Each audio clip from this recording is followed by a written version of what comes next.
Good evening everyone. तो आज GST में एक नया टॉपिक देखते हैं जिसका नाम है जीएसटी ऑन कल्चरल क्लब्स और अदर क्लब्स। काफ़ी डिबेटेबल रहा है इशू। छोटा सा टॉपिक है, पर्पस फिर से वही है कि चीज़ों को सिंप्लीफाइड तरीके से समझा जाए, ज़्यादा कॉम्प्लिकेट ना करें इसको। So I will try my level best कि इसको ईजी लैंग्वेज में ईजी तरीके से समझाओ। इसको बिगिनिंग से हम लोग शुरू करेंगे और at the end of the video इसका क्या कंक्लूजन है दैट वी विल अंडरस्टैंड। एकदम छोटा सा वीडियो है, तो by the end of the video you will be able to understand everything about the GST on the clubs. Cultural clubs क्या होती है? ये नॉट फॉर प्रॉफिट ऑर्गेनाइजेशन होती है। मेंबर्स को कुछ ना कुछ सर्विसेज देती है, रिक्रिएशन सर्विस होती है, कल्चरल सर्विस होती है, इस तरीके की सर्विसेज देती है। अभी जो अमेंडमेंट आया है बजट 2021 में, उसकी बात करेंगे हम लोग, but before that we will understand कि कैसे ये सारा डिस्कशन शुरू हुआ। एक कॉन्सेप्ट है, concept of mutuality. Concept of mutuality क्या होता है कि मैं अपने खुद के पास से इनकम जनरेट नहीं कर सकता, मैं अपने खुद के साथ ट्रांजैक्शन नहीं कर सकता। अगर इस तरीके के ट्रांजैक्शन करते हैं तो that can not be considered as a normal transaction. ये कॉन्सेप्ट काफ़ी फेमस है इनकम टैक्स में कि भाई पर्सन खुद ही के पास से इनकम जनरेट नहीं कर सकता। तो अगर कोई मेंटेनेंस की इनकम ले रही है कोई कोऑपरेटिव सोसाइटी अपने मेंबर्स के पास से, तो उसको इनकम के अंदर हम लोग कंसिडर नहीं करते, क्योंकि सोसाइटी और मेंबर्स दोनों को एक ही माना जाता है। अब सवाल ये आता है कि क्या ये कॉन्सेप्ट जीएसटी में एप्लीकेबल हो सकता है कि जीएसटी में एप्लीकेबल नहीं हो सकता। अब जीएसटी में कॉन्सेप्ट ऑफ म्यूचुअलिटी की एप्लीकेशन को समझने के लिए दो तीन चीज़ें हमको समझनी पड़ेगी। आर्टिकल 366(29)A में जब अमेंडमेंट किया गया, उसके बावजूद भी as per Supreme Court judgment in the Calcutta club limited, इन लोगों ने बोला कि भाई concept of mutuality will still be applicable. अब ये जजमेंट था तो सेल ऑफ गुड्स के बारे में, लेकिन इस जजमेंट की वजह से ये क्वेश्चन रेज हो गया कि भाई this will be applicable to GST also. और जीएसटी में भी because of concept of mutuality, GST on the membership fees collected by the cultural clubs from its members cannot be levied to tax। अब बात ये थी, इसको आगे समझने के लिए हम लोग एक और चीज़ समझेंगे कि शेड्यूल 2 जो GST का है उसका इंपॉर्टेंस क्या है। Before amendment to the definition of supply under section 7(1) 4 clause थे, 7(1)A, B, C और D। अब इसमें जो डी क्लॉज था ये बता रहा था कि the supply will be considered as supply of goods और supply of services as per schedule 2। अब इसको जीएसटी अमेंडमेंट एक्ट 2018 में 7(1)D की जगह पर 7(1)A कर दिया गया। इसका मतलब सीधा साधा ये हुआ कि जो रोल ऑफ शेड्यूल 2 है that will be limited to deciding whether a supply is a supply of service और सप्लाई ऑफ गुड्स।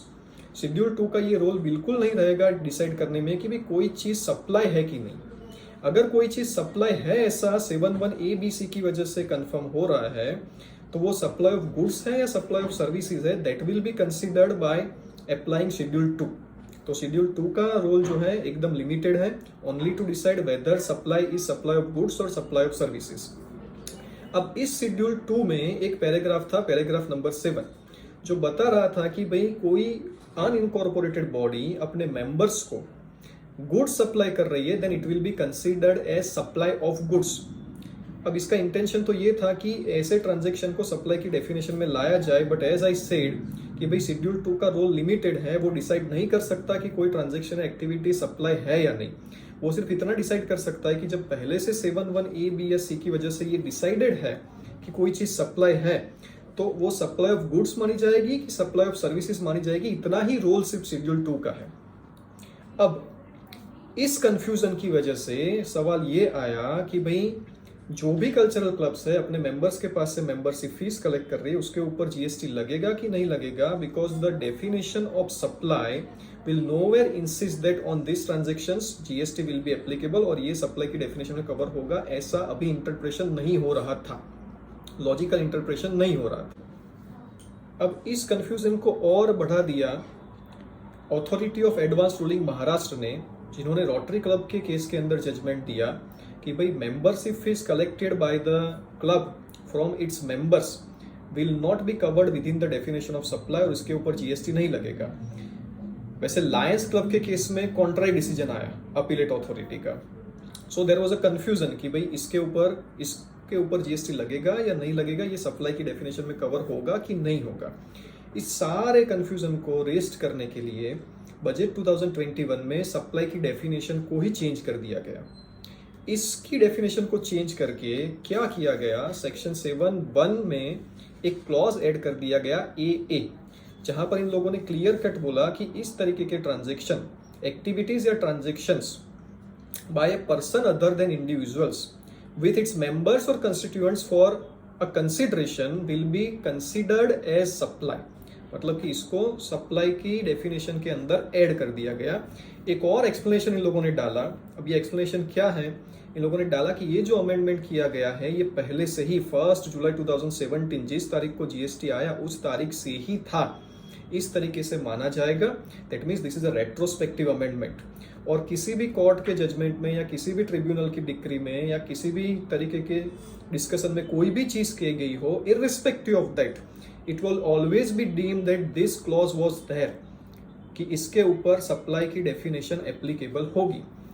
तो जब भी रेट्रोस्पेक्टिव अमेंडमेंट होता है तो इसका नॉर्मली इंटेंशन होता है कि जो भी जजमेंट्स थे कोर्ट के जो against the interest of the revenue थे उसको नलीफाई कर दिया जाए। तो ये जजमेंट्स को नलीफाई करने के लिए ये एक अमेंडमेंट किया गया है, जिसकी वजह से now if a cultural club और any society collects any kind of fees or services charged from its members that will be covered within the definition of service। Yes friends, I hope कि ये छोटा सा explanation useful था। कोई और भी topic हो जीएसटी में जिसके बारे में आपको एक्सप्लेनेशन चाहिए और ऐसे वीडियो की ज़रूरत है, then please suggest those kind of topics in the comment box. I will try to make a video on those topics. Thank you very much.